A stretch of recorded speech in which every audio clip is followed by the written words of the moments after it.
Hi there, Glocal citizens. Welcome back to the podcast that inspires a borderless mindset around manifesting a new world. I am your host, Florence Adu, and I am happy to be hosting a gentleman this week that is from a region that I haven't really had a lot of experience with local citizenship.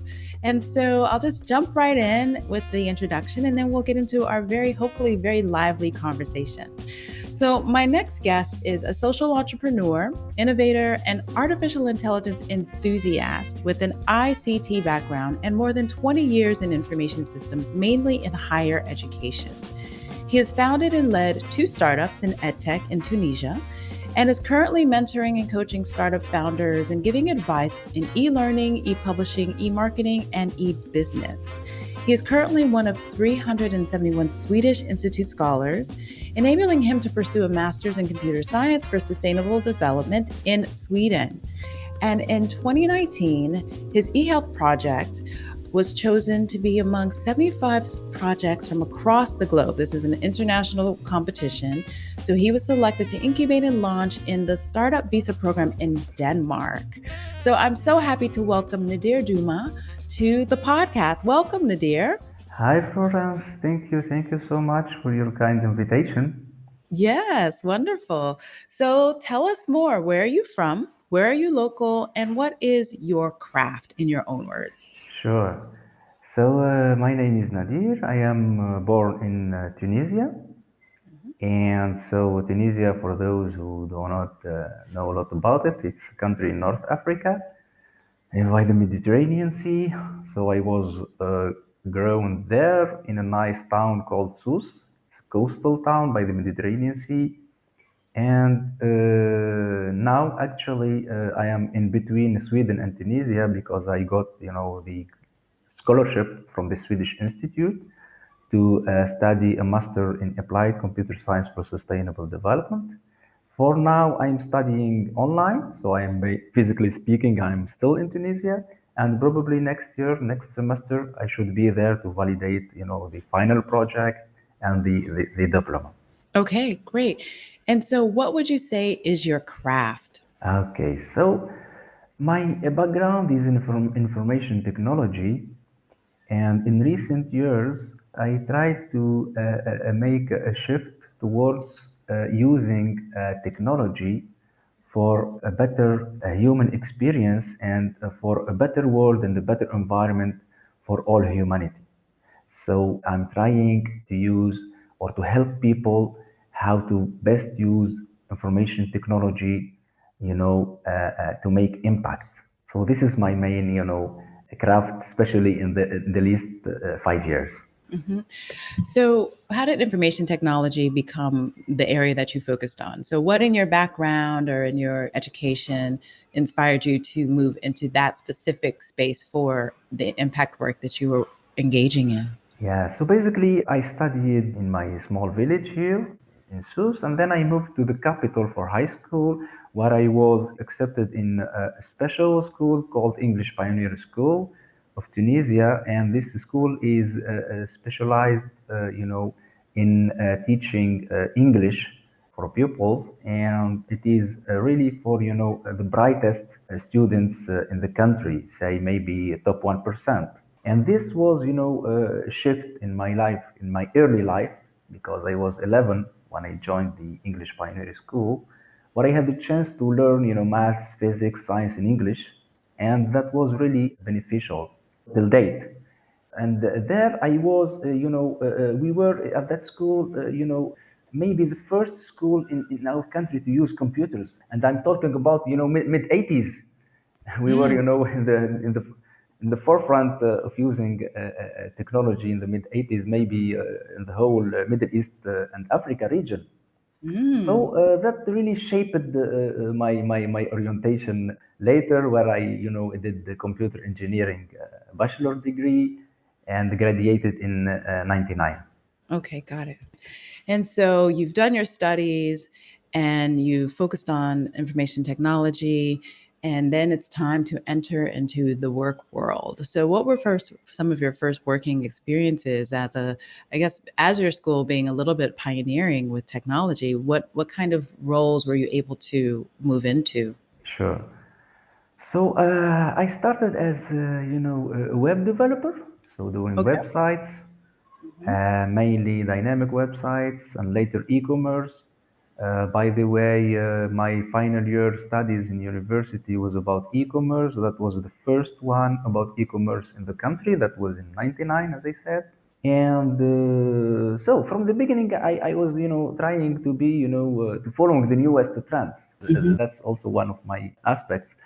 And later on, I moved from web developer to system administration. Then I had some managerial roles, again in the information technology. I was IT manager on the hospitality industry, then IT director in higher education. So that was, a cumulative of 10 years of experience where I was an employee. And Hmm. the next 10 years, I started on my entrepreneurship journey. So that was in 2010. Hmm. And I created my first startup called e-Taalim. It's about, Taalim in Arabic, that's, education. And Hmm. e-Taalim, that's to say, e-learning and e-education. So the idea behind e-Taalim is really to raise awareness in the Middle East and Africa region about e-learning. As I said, that was in 2010.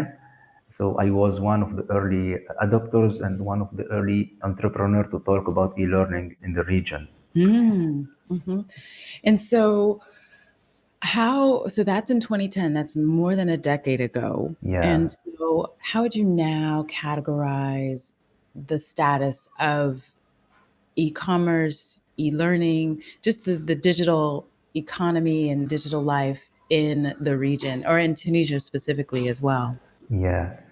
So yeah, I think all the world is moving towards, e-services in general Mm-hmm. and towards, a digital centric, economy, whether Mm-hmm. it's in education, in health, in every aspect of our life and every aspect of the business. Mm-hmm. I can see in particular in Tunisia and in Africa and the Middle East an interesting, move, especially following the COVID-19, period epidemic, where most of us were, at home, so we didn't have a choice. So many organizations, many governments started to put in place e-health services, e-learning services, and that was really, an interesting catalyst. So compared to 2010, I think there is a lot of advancement in this area. Now we see, online courses offered by some universities. In high school, also these students have the possibility to follow some courses. Basically, in the private sector, let me emphasize on this because at government level, we are a little bit behind with the bureaucracy and all that stuff. They're not following, the trend like the private sector. But the private sector, we are seeing a lot of initiative in high school, in primary school, and in higher education. Mm-hmm. Mm-hmm. That I think that's the case all over Africa to a large degree. Yeah.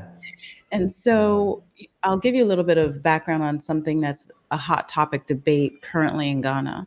We recently had the budget announced, and there is a new levy that has been introduced. And so the Oh. recognizing all of the digital financial fintech transactions that have been going on from mobile money to bank transactions. And then also the idea I think is also capitalizing on remittances because we know that remittances from abroad are a large percentage or a significant percentage of our economy. This e-levy is now going to add a 1.7% surcharge on all transactions above 100 cities, which is equivalent to roughly $14-15. So, I mean, that Okay. gives you a sense. That gives you a sense of where the informal and the idea is that it's supposed to be capturing the informal sector, all the transactions. So we have this thing that has encouraged people to come on and use digital technologies because of the convenience, taking down traffic. Our roads are a mess. And so now we have this great adoption of e-commerce, but now we have a tax that's been exacted on the public or will be exacted, to a bit of uproar. And so I say all that to ask you about, how is the climate in terms of encouraging from the government side? Have they instituted anything that potentially looks to proliferate more digital commerce without, I guess, in the, just thinking about what I've just outlined as a policy in Ghana, where do you see other Yeah. African countries, and particularly in Tunisia, any movement in that similar direction? Well, we are seeing some initiatives, as I said, Mm-hmm. but they are slow compared to the private sector, compared to what startups are doing. But yeah, we are seeing some new laws, new policy makings, new strategies. In Tunisia, for instance, we have what we call the Startup Act to make a label for startups and to encourage them, giving them, some financial incentives, some tax incentives, some access to funding. But compared to other countries, as you said, the African continent is really lagging behind. But I am very optimistic, so that's why we need to work all together, all the stakeholders, Mm-hmm. and to push further. Mm-hmm. So let me just probe a little bit deeper on that, because one of the other challenges that has happened with being able to globalize has been the idea of that whole digitization. So if I want to buy something in Tunisia and I'm in Ghana, part of the challenge has been the, okay, how do I get it? How do I get you your money?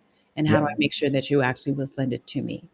And yeah, so, where are you seeing opportunities for, I guess, economic empowerment amongst young people and businesses to really be able to close whatever gaps there are in that supply chain and logistics and make it more seamless? I can easily order something from yeah. Canada and it will arrive in the US if I'm in the US. So, and to some degree, you can order digitally from your region, but really making this more of a global world.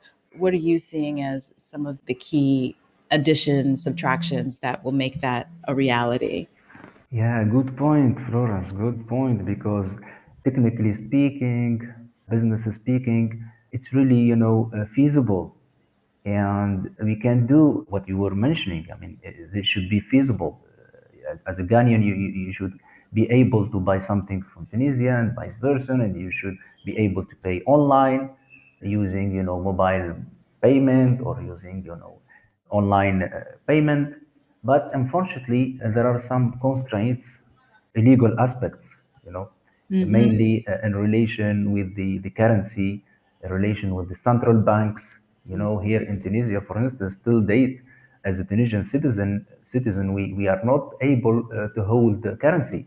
We are able only to hold Tunisian dinar, and the Tunisian dinar is not convertible. Mm. So this is really a legal constraint, which is a kind of handicap for now. We don't even have PayPal, for instance, and we've been, activating this point for years and years. And it seems it's a question of the text laws. The parliament needs to vote a new law, and they never did this for years. Mm, hmm. Absolutely, absolutely. Which is so interesting because Tunisia is the ground zero, for lack of a better word, for the Arab Spring.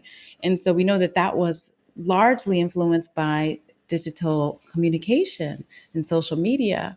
So it's interesting, looking now forward this many years, do you think that we've come much farther with, or you in particular in your region, much farther with expansion and really utilizing digital platforms for, I guess, I'm assuming there obviously are, like you mentioned with the pandemic, but really the mindset side of it in terms of really generationally encouraging and looking, because we know the Arab Spring was more of a youth movement to a large degree. And correct me if I'm wrong. Are we seeing that there generationally there's just more of an interest and an ability to leverage wider use of ICT? Yeah, yeah. As I said, the will is there. Especially, it comes from the young generation. Startups are doing a lot of efforts. Mm-hmm. But as I said, the government, they are doing some efforts. But as I said, mainly there are legal handicaps. and it takes time to change the laws. They are not agile enough. Sure. You see, Sure. Yeah, I so like that you never know when we will have PayPal. For instance, maybe in 5 years from now, word. we started to we asked for PayPal 5 years ago. Mm-hmm. We don't have it, so Mm-hmm. maybe we'll have it one day, but we don't even know when. There is no clear agenda. This is one example. As I Mm-hmm. said, for the currency, also there is no agenda. We don't see any roadmap. So this is, the thing that I think politicians need to seriously think about, because we cannot, become like other countries. We are seeing, shift even in small countries like Estonia, for instance, which is smaller than Tunisia in terms of surface, but also in terms of inhabitants. Mm-hmm. And everything is almost, digital. And Yeah. now African countries are trying to get experiences from Estonia and other countries to implement their solutions. So I am seeing a lot of move towards this, Mm-hmm. but it is really slow, and we need, a more, more will, at the Yeah. government level. Yeah. So let's switch a little bit and talk a little bit more about what you hear. So I like to ask a question. It's called my Glocal Speak question. And it's when I want ask my guests to share a word, a phrase, or saying that is a meaningful part of your local experience and why or how you came to value it as Glocal Speak. Okay, so this is a question about the word or the phrase. Yeah, it's very interesting. Mm-hmm. Well, here I can say that there is a word that inspired me from my childhood and which affected me all my professional life is the word read. Okay, and the word read, from reading, actually the word read is the first word in our holy book, the Quran, Mm-hmm. from the first chapter and the first verse. And as raised in a Muslim, community, this affected me from my childhood. So I was really reading a lot when I was a child. And here also I want to really thank a lot my mother, which is next door, by the way. And yeah, she was the one who encouraged me and to read books, to read magazines from primary school. I was really reading a lot, especially in Arabic, then later on in French and English in high school. And this affected me during my career. That's why in 2010, when I first launched my first startup, it was about e-learning. It was about really education and how to make knowledge available for everyone, everywhere, using the technologies. Mm-hmm. And I believe that learning and lifelong learning is the key for any civilization to be ahead, for any government to catch up with other development countries. And it's not by chance that in the top 10 countries in terms of education and innovation, we find Nordic countries like Sweden, Finland, Denmark. And by the way, I'm a fan of these countries and their economic systems. Yes. So yeah, and education, learning, lifelong learning, is really I think the most important, because when you have the knowledge, you can do whatever you want. If you have a good knowledge of something, then you can innovate, you can move forward. Absolutely. Absolutely. I second that 100%. And so it's interesting that you bring that up because let's talk about your second startup, which is another education entity. Tell us more about that and how you went about developing. Yeah, it's again in the e-learning Yes. landscape. So, Yes. and it's about ebooks this time. Hmm. So, production of ebooks in many languages and specialized in religion, in Islam, particularly, as I said, since I'm in a Muslim country. Hmm. And according to my, relationships, my global relationships, I have a lot of friends everywhere. As a Muslim, I was really sad when I see people talking about Islamophobia people saying that some Muslims are terrorists and all that stuff. The media are exaggerating somehow. So I try to give, the good image about Islam using technology and the particular niche of technology, which is ebooks. And I created what we call, ISLAMeBooks. That was Mhm. the name of the startup. The idea is to make Islamic ebooks in many languages available online and can be accessible on smartphone, on a tablet, using the latest technologies. So we were using the EPUB 3 format. For Mhm. instance, we were the first people in the world to provide Arabic ebooks in EPUB 3 format, where you can find text, images, and also videos. Mm. And you can read it on any device, a kind of Kindle, it's a kind of the Islamic Amazon or something like that, for ebooks. That was basically the idea. Mhm. So, being in that space as well, I'm curious about how the kind of partners that you were able to bring together to create these books, as well as what your revenue model has been with it. And I asked that partially because of the multi-platform users, right? So you have your smartphone users, and I'm assuming when you say multiple platforms, you're also talking about feature phones, because I know that Yeah. particularly in areas where it's lower income or people don't have access to Wi-Fi very widely necessarily, feature phones are used. So tell us more about those two things. So sourcing contributors and developers of content, as well as the revenue model around paying for this content. Well, actually, the revenue model, we had, two strategies. The first strategy using, other ebook stores. Mm, Okay, so like Amazon and other ebook stores. And by the way, we have two ebooks in French language in Amazon.ca and in Amazon.fr, France and Canada. And when we were, doing the MVP, and the second, revenue model via our own platform. So we were aiming to create our own platform that will support the different formats and basically the Arabic ebooks. Because for the Arabic ebooks, there is a challenge that you need to read, from right to left. mhm. And the Arabic language, there is a challenge which we call the tashkil. So the letters, they are, difficult to digitize, especially when they are with vowels. Tashkil, it's specific for Arabic language. It was really a technical challenge, and we solved this challenge. We have even created together with the company in the Netherlands an Arabic TTS, text to speech engine, using artificial intelligence. That was in 2011, I think.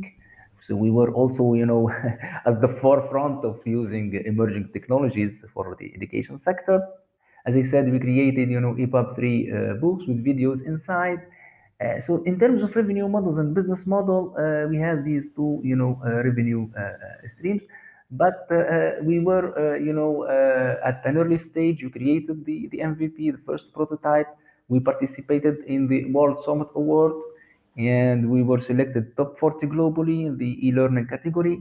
But unfortunately, the project did not go further for many reasons, including, funding. Mm, The startup ecosystem in Tunisia was not mature, enough. And when you go to ask funding, there were not specialized funding yeah. structures for digital projects. Right. And that back to the crux of the problem is where that infrastructure is to create a space for the wider distribution, particularly in the education space. I think there's a lot of will around buying and selling of goods, Yeah, very random goods, but when it's about the exactly. mind, then we have this loss. That's a huge loss. It's the reason why we Absolutely. are where we are in a lot of cases. Speaking a little bit more about where you are and what you're doing now. So, how did Okay. you move into the space of coaching and mentoring?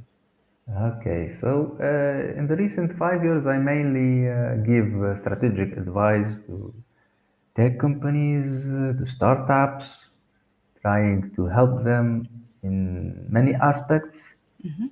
from the idea stage till scaling up. and mainly with strategic partnerships, with international business development, international expansion.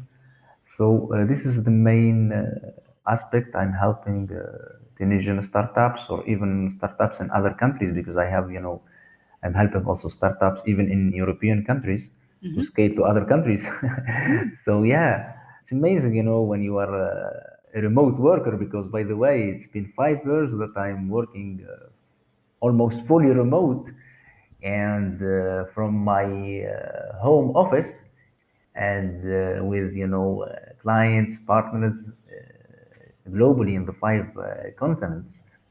So yeah, so basically, I'm trying to help startups expand internationally, and I wear also many other hats because at the same time I'm a startup founder myself. Hmm. I've founded a new concept in 2019 in in eHealth, and with which I won the prize of the startup visa for Denmark.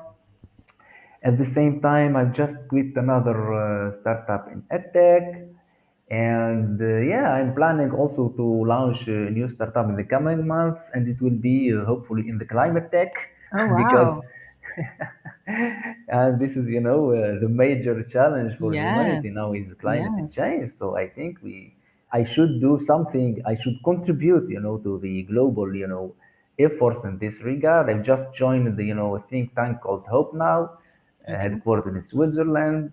So I'd like to thank David for inviting me to David Hertix for inviting me to this initiative. And Hope Now is really an interesting initiative because they are creating a new business model that will enable everybody to cut down the CO2 emissions by asking governments to apply a special tax for businesses who are emitting CO2, right? Hmm. And this is a new idea founded by someone from Switzerland, and they invited me to join them. And as you mentioned, I'm currently enrolled in a master degree in applied computer science for sustainable development in Sweden. And Sweden is the best option, I think, for sustainability because it's ranked number one, I think, 3 consecutive years now in terms of sustainability in the world. Hmm. So yeah, this is again the thing I'm doing. I'm also, doing some strategic advice in terms of information technology for larger, businesses, helping them, to define their strategic requirements, how to make, alignment of their information system with their business needs.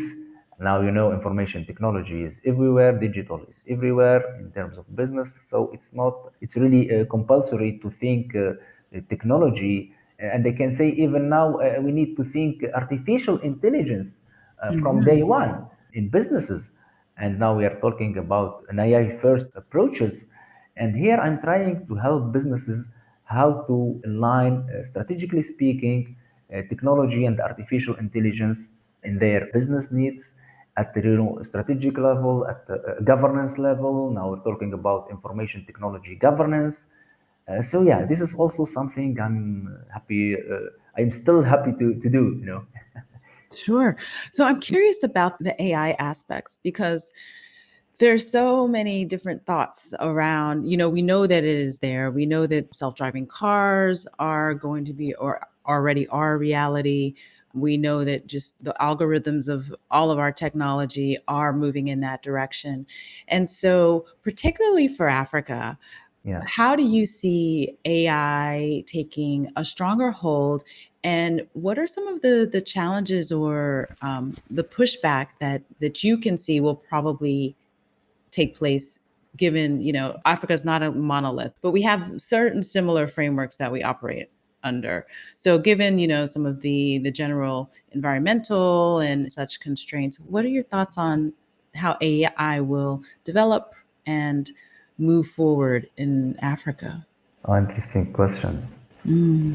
Yeah, so artificial intelligence is something pretty new, even at the global scale. So the country is leading the way. I mean, we can see the United States, Canada, maybe Hmm. Singapore, Mm. China. Hmm. European countries are, taking, train recently. There are a lot of budgets in the EU, in France, for instance, to attract more projects using artificial intelligence and to benefit businesses and government entities from this concept or this technology. In Africa, I think it's also pretty new, and I can see some interesting steps by Smart Africa, for instance. And in the recent 2 years, they are trying to create some frameworks in some countries and to test some prototypes and to define some strategic requirements on how to best use artificial intelligence in different domains like education, healthcare, agriculture, for instance. I think agriculture is very promising sector for African countries where AI can have an added value. So we are still in the beginning, but yeah, I think there is a lot of potential, and AI can benefit all the world, and in particular African countries, because AI it will enable to save a lot of time, to save a lot of energy, and to make humans move to more interesting roles, because there are people who say AI is a threat because it will cut jobs, and here I must say simply no, because we need to cut jobs who are robotic jobs who are not really made for humans, and the humans we need to empower them and offer them more training opportunities so that they can get the more interesting jobs and not automated jobs. Let's keep the automation for the robots and for the machine. So this is, I think, my point of view, and this is also can help a lot African countries and their citizens. The African citizen will have the possibility to be more empowered, to be more trained for better jobs. So it's a better life, a better quality of life. I mean, generally it is. It's what it's Sure. thought to make life better quality, but particularly for those on the continent. But so I think one of the hurdles that I believe Africa has is AI is fairly dependent on large amounts of data, right? So big Yeah. data is a huge contributor to the ability to be able to manage and implement most AI initiatives. Is that true, or am I kind of grabbing at something with that? Yeah, it's true to some extent, because traditionally speaking, you're right, AI is related to big data. Yeah. And in some cases, people say big data is AI, and there is certain kind of confusion. But in fact, whenever there is data, and as you said, there is a huge amount of data, we can implement the AI use cases for sure. Okay. But in recent, trends in AI, we can even, implement some projects using a few amount of data, and we can use other techniques to make that small amount of data bigger. There is a technique called data augmentation, for instance, where the AI itself creates extra data, right? This is a technique. There are also other techniques which enable, businesses, even if they have small data, to test or to simulate some models, some AI models, some algorithms that can be improved later on by time, because the data will increase by time. Sure. So this is to say that it's not really true to implement AI only if you have huge data, but you can still start with some prototypes and move, on the run, on the Sure, go. sure. I like what you say about the more interesting work. And I think that there's a huge opportunity in the industrial space for Africa because where we have had gaps, particularly in this West Africa, this part of the world, is industry is it hasn't been as robust, obviously, as Europe and South and Eastern Africa. Part of it is a skills thing, as you say, training. But to the extent that we can now have more robust factories that are producing and reducing the reliance on import, export, that type of thing, we can produce more things more effectively within our own Yeah, borders. I definitely see that as a plus with implementation of absolutely, greater absolutely. AI. Yeah, yeah. So let me ask you this, as we're thinking about, mindset. I have a mindset hack question. And so Ah. you're a techie, so I think you'll get it. So what is your favorite or an innovative mindset hack? Know if this is one that you can imagine or one that you know of. Yeah, so now I think we will shift from technology to something else, Uh-huh. Okay. which is very, very important for everyone, Uh-huh. which is health, Oh, right? wonderful. Okay. Yes. Yeah.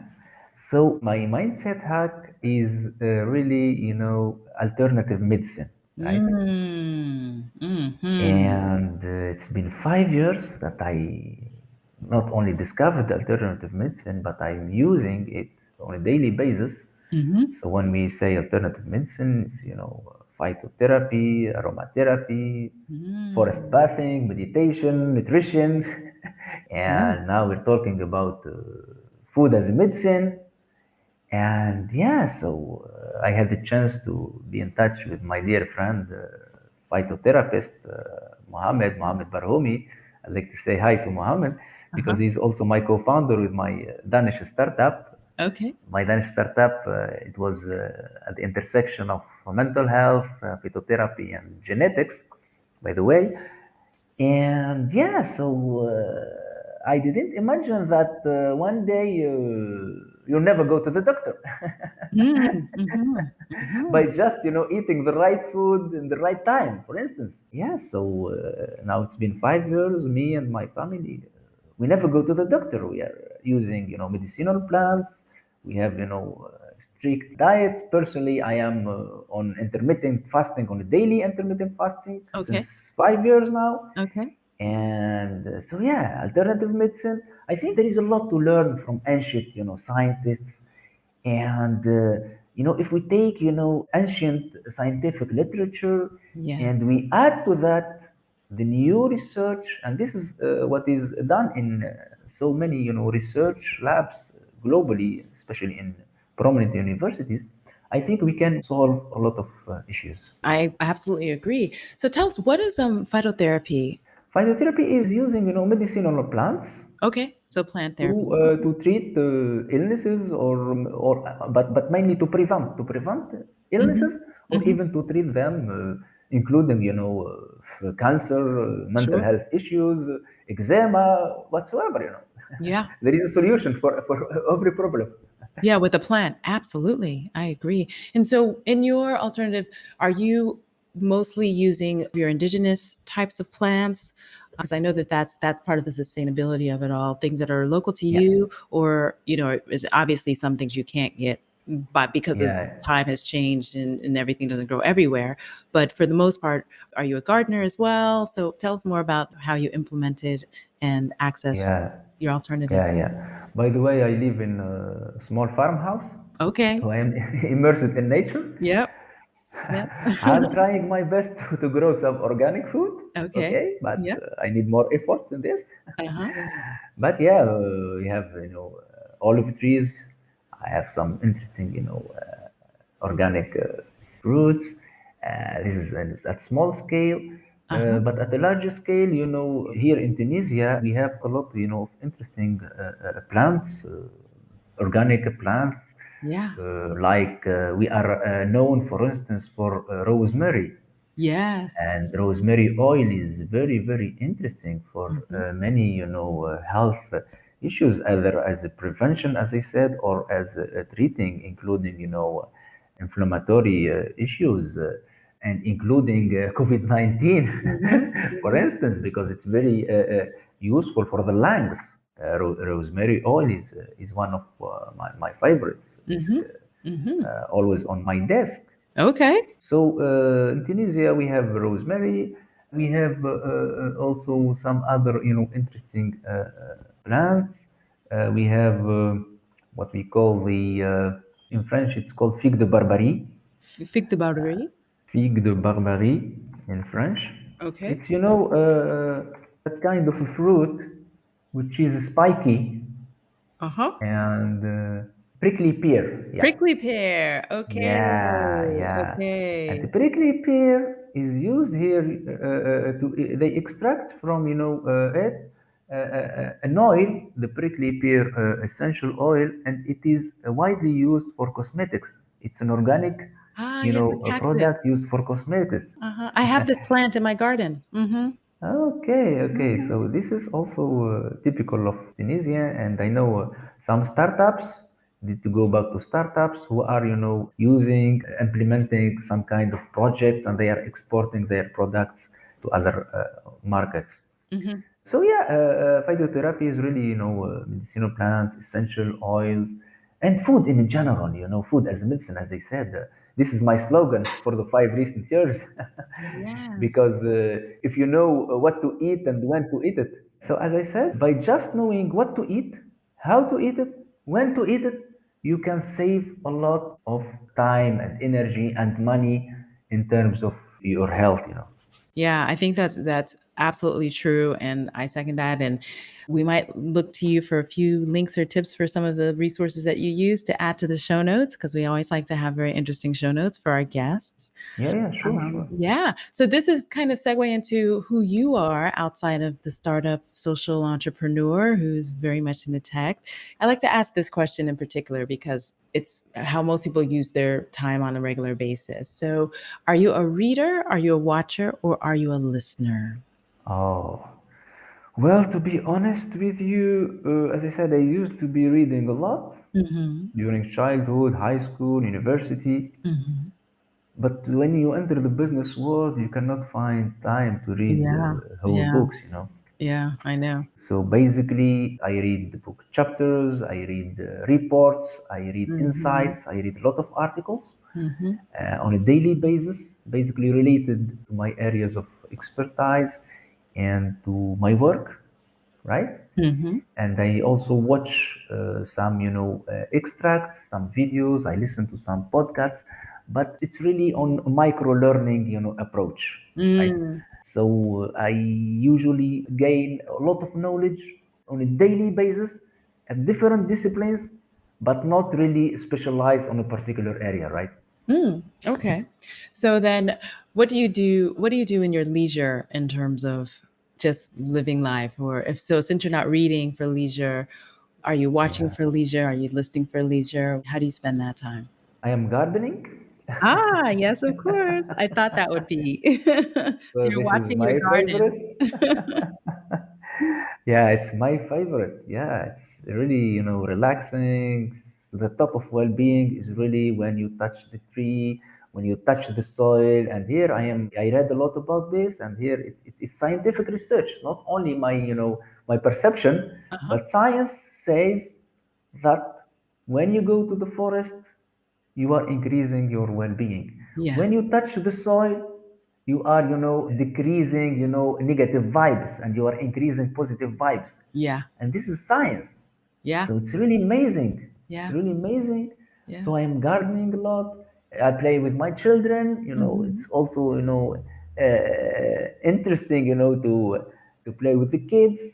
Very, very, very, very, very, amazing. And yeah, and doing exercise. I'm doing, exercise on a daily basis. Okay. Almost, each 2 3 hours I need to do some, stretching. Yeah, so and that's why the remote work was, the best recipe. And I think Yeah. it has a lot of advantages. When you are working from home remotely, you can take care of your health and of the health and the well-being, your well-being and the well-being of your family. This Right. is, I think, very, very important according to my experience in the last 5 years. Yeah, nice. Nice, nice, nice, nice. Wow. Well, Nadir, this has been so lovely. I'm so happy to meet you and hear about your work, and I look forward to, seeing your startups really grow and become as impactful as you envision. Thank So, you. Thank you. as we close out our conversation, do you have any last words for our listeners today? Thank you. Thank you, Florence, again for this invitation. It is really, empowering. It's really, impactful. So yeah, my last word. I think I will repeat my last word because the last word I said, and for your listeners, my advice is really to try, to make, this, work-life balance. It's Yeah. very, very important. Yeah. Yeah. Yeah. So the work-life balance is very, very important because we are living this world once, and we need to, take care of ourselves, we take care of our health, physical and mental health. The health, we need to take care of the health of our beloved ones, and this happens only when we make this, balance. Wonderful. Those are great last words. Balance, work-life balance. That's wonderful. Thank you. Thank you. So, listeners, this has been another episode of the podcast. You can catch new episodes every Tuesday at www.glocalcitizenspod.com. Be sure to check us there, check the show notes. And also, you can find us wherever you find your podcast for the most part. So just click on where you get your podcast and you can find Glocal Citizens. And to the wellness point of view, later on today, I am moderating a panel, or not moderating sessions, the afternoon session of the Grand Health Bazaar, which is the Live Well Initiative's Grand Health Bazaar. They've done it for 9 years. This is the 9th iteration. And the sessions that I'll be moderating are the COVID-19 sessions. So just, this will be, obviously it's virtual. And so it's information that will be available in perpetuity